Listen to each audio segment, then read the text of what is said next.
मकर राशि के जातकों के लिए यह समय विशेष रूप से महत्वपूर्ण होने वाला है, क्योंकि शनि की 7.5 समाप्त हो रही है और 5 ग्रहों की युति आपके तीसरे भाव में बन रही है, जिससे जबरदस्त परिवर्तन देखने को मिलेंगे।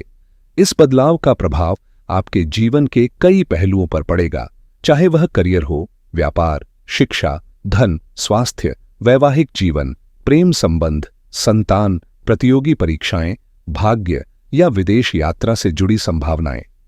ग्रहों के इस अद्भुत संयोग से किस क्षेत्र में कौन से बदलाव होंगे और यह आपके लिए क्या अवसर या चुनौतियां लेकर आएंगे, इस पर हम विस्तृत चर्चा करेंगे। सटीक और व्यावहारिक विश्लेषण के साथ हम आपको उन पहलुओं की जानकारी देंगे जो आपके जीवन में नई दिशा और संभावनाओं के द्वार खोल सकते हैं। तो आइए जानते हैं विस्तार से। लगभग 7.5 वर्षों से चली आ रही शनि की 7.5 आखिरकार 29 मार्च 2025 को पूरी तरह समाप्त हो जाएगी, जिससे कई लोगों के जीवन में राहत और नए बदलाव देखने को मिलेंगे। जो लोग अब तक शनि के प्रभाव से चुनौतियों का सामना कर रहे थे, उनके लिए यह बदलाव क्या सकारात्मक साबित होगा या अभी भी कुछ कठिनाइयां बनी रहेंगी। आने वाले समय में शनि का प्रभाव किस तरह देखने को मिलेगा, यह एक महत्वपूर्ण विषय रहेगा। वहीं अप्रैल का महीना भी ज्योतिषीय दृष्टि से खास होगा, क्योंकि 5 ग्रह सूर्य, शनि, राहु, शुक्र और बुध आपके तीसरे भाव में गोचर करेंगे, जिससे महत्वपूर्ण घटनाक्रम देखने को मिल सकते हैं। खासतौर पर 14 अप्रैल को सूर्य अपनी उच्च राशि में प्रवेश करके चौथे भाव में गोचर करेगा, जो एक दुर्लभ और प्रभावशाली संयोग होगा। इसके अलावा गुरु पंचम भाव में वृषभ राशि में स्थित रहेंगे, जबकि मंगल 3 अप्रैल को राशि परिवर्तन करके आपके सप्तम भाव में कर्क राशि में प्रवेश करेगा।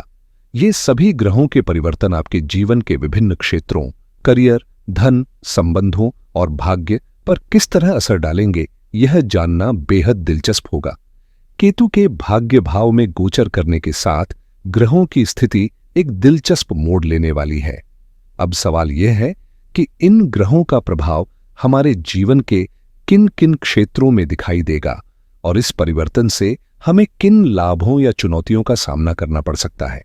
क्या हमें कुछ विशेष उपाय करने चाहिए या यह समय हमारे लिए स्वाभाविक रूप से शुभ रहेगा?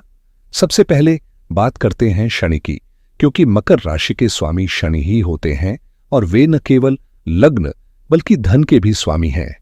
इस समय शनि आपके तीसरे भाव में गोचर कर रहे हैं, जिसे ज्योतिष में बेहद अनुकूल माना जाता है।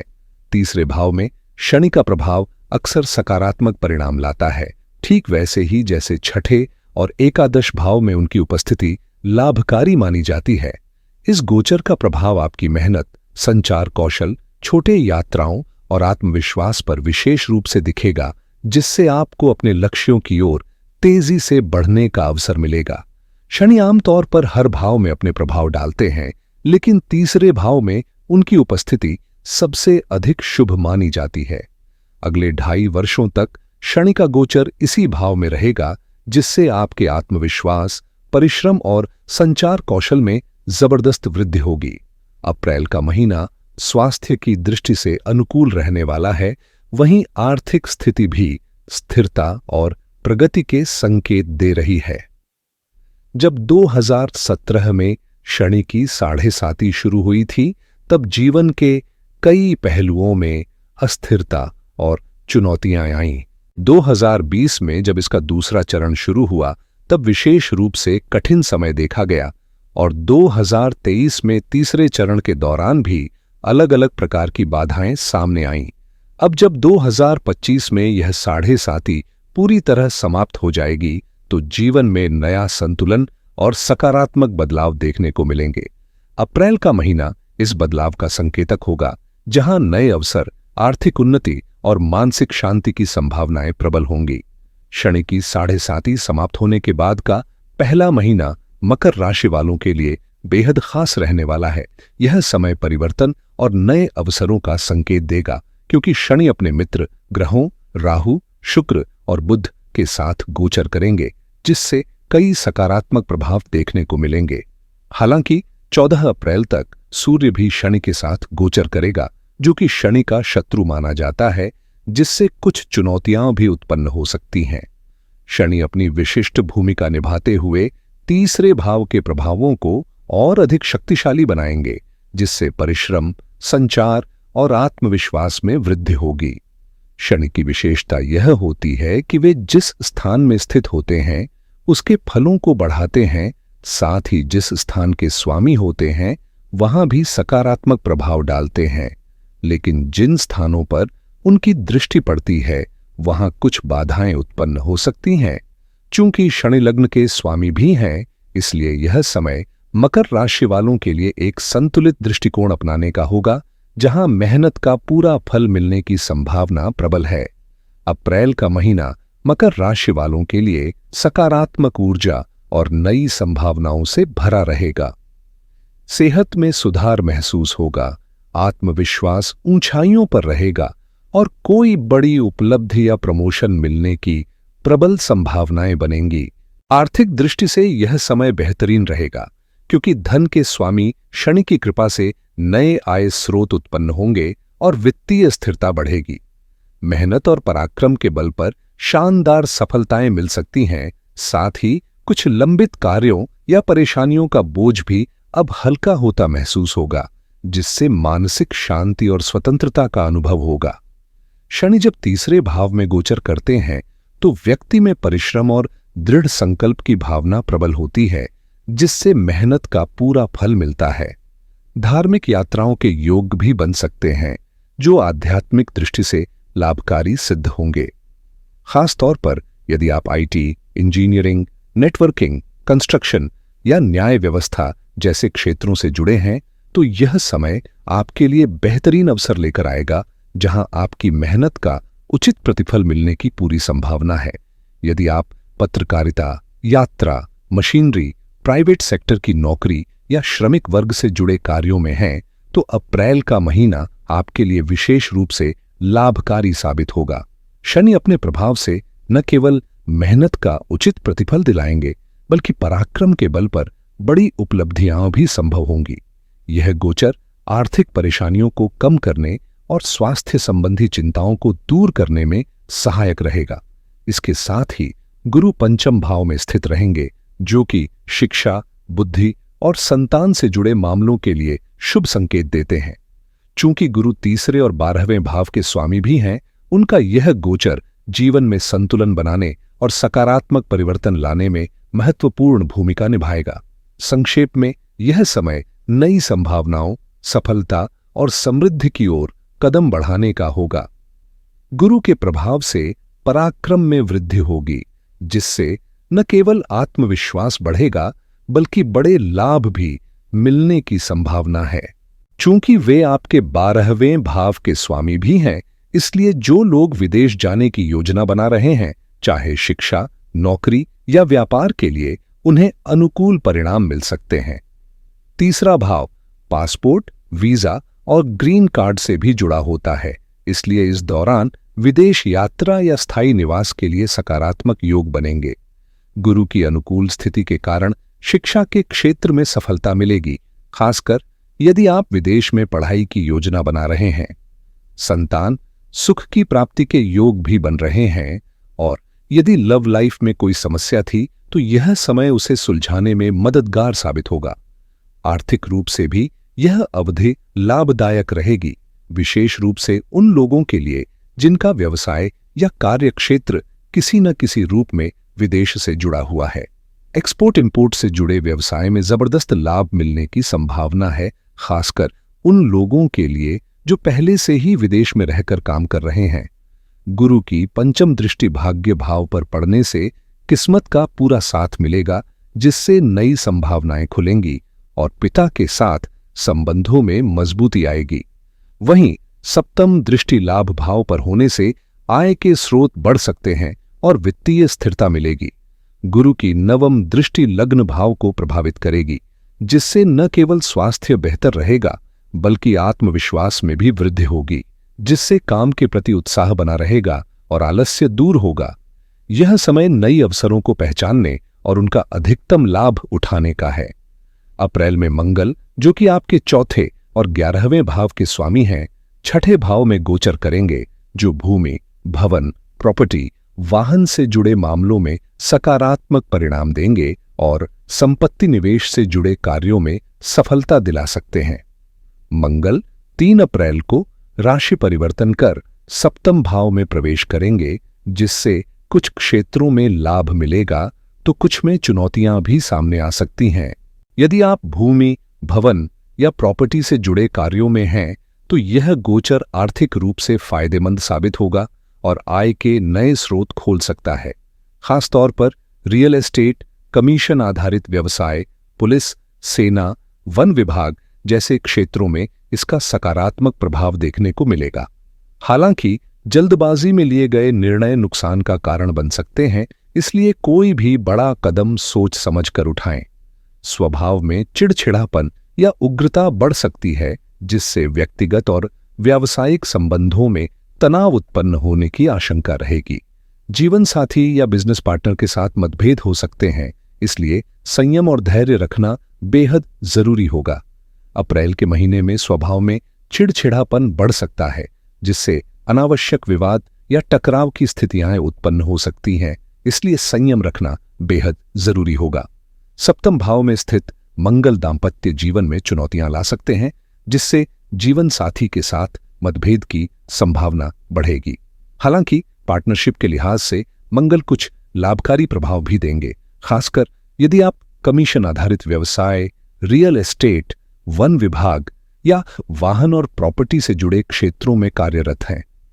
यह गोचर आय के स्रोत बढ़ाने में सहायक होगा, लेकिन गलत मार्ग अपनाने की प्रवृत्ति से बचना आवश्यक है, क्योंकि मंगल अनैतिक कार्यों में फंसाने का संकेत भी देते हैं। वहीं पंचम और करियर भाव के स्वामी शुक्र इस समय तीसरे भाव में गोचर कर रहे हैं, जिससे रचनात्मक क्षेत्रों, मीडिया और संचार से जुड़े लोगों के लिए समय अनुकूल रहेगा। शुक्र इस समय उच्च राशि में गोचर कर रहे हैं, जिससे कई शुभ राजयोग बन रहे हैं, जिनमें लक्ष्मी नारायण योग और बुध के साथ बुद्धादित्य योग शामिल हैं। तृतीय भाव में शुक्र की उपस्थिति भाग्य को मजबूती देने का कार्य करेगी, जिससे करियर में नई संभावनाएं उभरेंगी। जिन लोगों को नौकरी में अस्थिरता या नकारात्मक माहौल का सामना करना पड़ रहा था, उनके लिए परिस्थितियां अनुकूल होने लगेंगी और जिनकी रोजगार की तलाश जारी थी, उनके लिए नए अवसर मिलने की संभावना प्रबल होगी। विद्यार्थियों के लिए यह समय विशेष रूप से लाभदायक रहेगा, क्योंकि पढ़ाई में एकाग्रता और परिणामों में सुधार देखने को मिलेगा। वहीं प्रेम जीवन में चल रही उलझनों का समाधान होगा, जिससे रिश्तों में मधुरता और स्थिरता आएगी। आर्थिक स्थिति में मजबूती आएगी, जिससे वित्तीय पक्ष सुदृढ़ होगा। संतान सुख की आकांक्षा रखने वालों के लिए यह समय अनुकूल रहेगा, क्योंकि ग्रहों की स्थिति इस दिशा में सकारात्मक संकेत दे रही है। शुक्र के उच्च राशि में गोचर करने से भाग्य का सहयोग मिलेगा। वहीं बुध की स्थिति भी महत्वपूर्ण रहेगी। बुध, जो आपके छठे और नवम भाव के स्वामी हैं, इस समय तीसरे भाव में नीच राशि में स्थित हैं, लेकिन नीच भंग राजयोग का निर्माण कर रहे हैं, जिससे भाग्य का उदय होगा। इससे न केवल शत्रुओं का प्रभाव कम होगा, बल्कि आरण और रोग संबंधी परेशानियां भी समाप्त होने लगेंगी। प्रतियोगी परीक्षाओं में सफलता की संभावनाएं मजबूत होंगी और जो लोग नई नौकरी की तलाश में हैं, उनके लिए अप्रैल का महीना कई सुनहरे अवसर लेकर आ सकता है। इसके अलावा सूर्यदेव, जो कुंडली में अष्टम भाव के स्वामी हैं, एक विशेष गोचर में रहेंगे, जिससे जीवन में कुछ महत्वपूर्ण बदलावों की संभावना बन सकती है। तृतीय भाव में सूर्य का गोचर आमतौर पर अनुकूल परिणाम देता है, लेकिन 14 अप्रैल तक इसका प्रभाव अपेक्षित रूप से सकारात्मक नहीं रहेगा, क्योंकि इस दौरान सूर्य राहु के साथ ग्रहण योग में होगा। इससे आत्मविश्वास में कुछ गिरावट आ सकती है और निर्णय लेने में असमंजस की स्थिति उत्पन्न हो सकती है। वहीं शनि और राहु की युति प्रेत दोष बना रही है। बुध के साथ राहु जड़ दोष का निर्माण कर रहा है और शुक्र के साथ इसकी उपस्थिति चारित्रिक दोष उत्पन्न कर सकती है। हालांकि ये दोष अत्यधिक प्रभावशाली नहीं होंगे, लेकिन सूर्य और राहु की युति के चलते कुछ मानसिक दबाव महसूस हो सकता है। इस अवधि में पिता के साथ संबंधों को लेकर सतर्कता बरतनी होगी क्योंकि मतभेद उभर सकते हैं। यदि आप राजनीति या सरकारी क्षेत्र से जुड़े हुए हैं तो 1 से 14 अप्रैल तक विशेष सतर्कता आवश्यक होगी क्योंकि इस दौरान कुछ अनचाही चुनौतियां सामने आ सकती हैं। 14 अप्रैल के बाद सूर्य जब मेष राशि में प्रवेश करेंगे और चौथे भाव में उच्च स्थिति में आएंगे तो इसका बेहद सकारात्मक प्रभाव देखने को मिलेगा। चाहे आप सरकारी नौकरी में हो या निजी क्षेत्र में काम कर रहे हो, यह समय करियर में उन्नति लेकर आएगा। विशेष रूप से ठेकेदारी, राजनीति और कमीशन आधारित व्यवसायों से जुड़े लोगों के लिए यह दौर अत्यंत लाभकारी साबित होगा। व्यापार और पेशेवर जीवन में स्थिरता आएगी और आय के नए स्रोत विकसित होंगे। इसके अलावा सूर्य का यह गोचर रुका हुआ धन प्राप्त कराने में मदद करेगा, अप्रत्याशित आर्थिक लाभ दिलाएगा और सामाजिक प्रतिष्ठा में भी वृद्धि करेगा। सम्मान और मान सम्मान की प्राप्ति होगी जिससे जीवन के विभिन्न पहलुओं में सकारात्मकता देखने को मिलेगी। वहीं भाग्य भाव में स्थित केतु भी कुछ महत्वपूर्ण परिवर्तन लेकर आ सकता है जो आपके जीवन के दिशा निर्देश तय करने में सहायक होगा। केतु का प्रभाव व्यक्ति को धार्मिक प्रवृत्ति की ओर प्रेरित करता है जिससे आध्यात्मिकता का विकास होता है और सही मार्ग चुनने की प्रवृत्ति बढ़ती है। यह ग्रह जीवन में संतुलन बनाए रखते हुए भटकाव से बचाने में सहायक होता है। वहीं राहु का प्रभाव तीसरे भाव में सकारात्मक रूप से उभरता है जिससे विशेष रूप से social media, networking, mechanical, electronics, कला, फैशन डिजाइन और रचनात्मक क्षेत्रों से जुड़े लोगों को अप्रत्याशित सफलता मिलने की संभावना बढ़ जाती है। अप्रैल का महीना इन क्षेत्रों में उन्नति और नए अवसरों का संकेत देता है। हालांकि राहु, शनि और सूर्य की युति कुछ चुनौतियां भी उत्पन्न कर सकती हैं, विशेष रूप से उन व्यक्तियों के लिए जिनकी कुंडली में ये ग्रह कमजोर स्थिति में है। इस दौरान संयम और सतर्कता बरतना आवश्यक होगा ताकि अनावश्यक समस्याओं से बचा जा सके और अनुकूल परिस्थितियों का अधिकतम लाभ उठाया जा सके। अप्रैल का महीना बड़े फैसलों या महत्वपूर्ण कार्यों की शुरुआत के लिए अनुकूल नहीं है, इसलिए कोई भी बड़ा कदम उठाने से पहले सतर्क रहना जरूरी होगा। इस दौरान अचानक आर्थिक नुकसान की संभावना बन सकती है जिससे बचने के लिए स्थिरता बनाए रखना ही बेहतर रहेगा। जो लोग पहले से किसी काम में लगे हुए हैं उनके लिए यह समय अपेक्षाकृत अच्छा रहेगा, लेकिन यदि आप कोई नया व्यवसाय शुरू करने या किसी बड़े प्रोजेक्ट पर काम करने की योजना बना रहे हैं तो अप्रैल और मई के महीनों में धैर्य रखना फायदेमंद रहेगा। खास तौर पर 18 मई के बाद या फिर जून से किसी नए कार्य की शुरुआत करने पर बेहतर परिणाम मिलने की संभावना रहेगी। इस अवधि में जल्दबाजी या आवेग में आकर निर्णय लेना रुकावटें और देरी पैदा कर सकता है, इसलिए सोच समझकर कदम उठाना ही समझदारी होगी। मंगल के नीच राशि में होने के कारण वैवाहिक जीवन में कुछ उतार चढ़ाव आ सकते हैं जिससे संबंधों में तनाव उत्पन्न होने की संभावना है। इस प्रभाव को कम करने और जीवन में संतुलन बनाए रखने के लिए मंगल चंडिका स्तोत्र का नियमित पाठ करना लाभकारी रहेगा। इससे न केवल रिश्तों में मधुरता आएगी बल्कि करियर में भी उन्नति के अवसर प्राप्त होंगे। आर्थिक स्थिति धीरे धीरे मजबूत होगी और भूमि, भवन या प्रॉपर्टी से जुड़े कार्यों में जो रुकावटें बनी हुई थीं वे भी दूर होने लगेंगी। लंबे समय से अटके काम पूरे होने की संभावनाएं बनेंगी जिससे समग्र रूप से जीवन में सकारात्मक परिवर्तन देखने को मिलेगा। इसलिए निरंतर मंगल चंडिका स्तोत्र का पाठ जारी रखें और सफलता का मार्ग प्रशस्त करें।